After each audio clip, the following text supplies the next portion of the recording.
Hi guys! I am PV Guasque. Question, bakit ka mag-iisang negosyo kung pwede namang tatlo? Alam nyo ba na merong 3-in-1 system na negosyo? Yes, imagine may negosyo palang 3-in-1. Ang tawag dito, franchising, dropshipping, at wholesaling.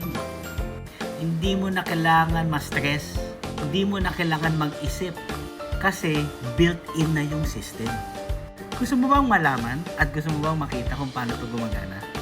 Kung curious ka talagang kumita ngayon 2025 at isa kang estudyante, OFW, or isang negosyante, or kahit house mom, or kahit isang empleyado na naghahanap ng extra income. Okay, ganito. Send me a message today, ipapakita ko sa'yo kung paano ito gumagana. Baka ito na yung hinahanap mo. See you!